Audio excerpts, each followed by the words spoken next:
Bonjour Christian. Bonjour Charlie. On entend parler de matching numbers pour les autos de plus en plus souvent. Les matching numbers. Est-ce que vous pouvez me dire de quoi il s'agit? Les fameux matching numbers. Alors on dit d'une auto qu'elle est matching numbers lorsque les numéros de moteur, de la transmission, du châssis, de l'ensemble des éléments mécaniques correspondent aux numéros qui sont répertoriés dans les archives du constructeur.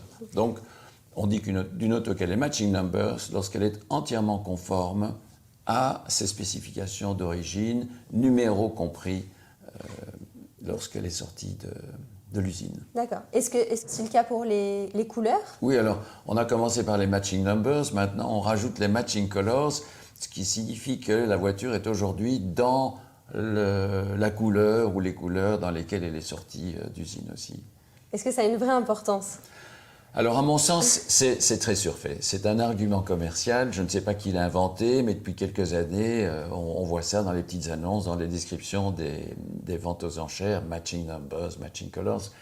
Moi, je me souviens que dans les années 60, vous savez que j'ai travaillé chez l'importateur Ferrari en Belgique. Absolument.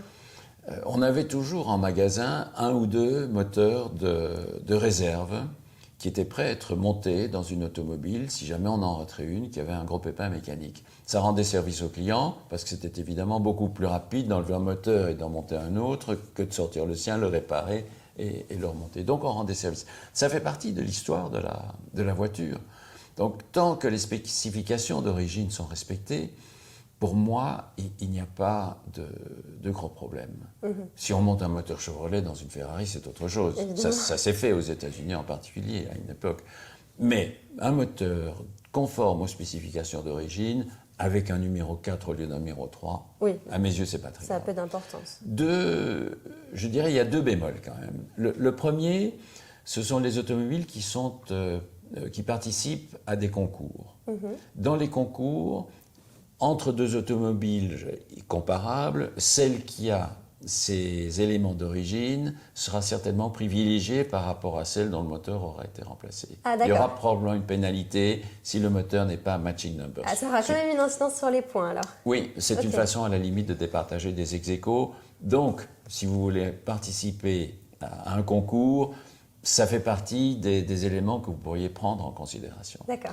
Mais pour un usage plaisir courant, pour des balades, pour participer à des rallyes, aucune espèce d'importance. La deuxième précision, c'est que certaines automobiles ont des configurations bien particulières qui correspondent à une étape de leur vie. Je pense à des automobiles de compétition. Oui. Automobile qui a remporté les 1000 milles, par exemple, ou une automobile qui a remporté les 24 heures du Mans.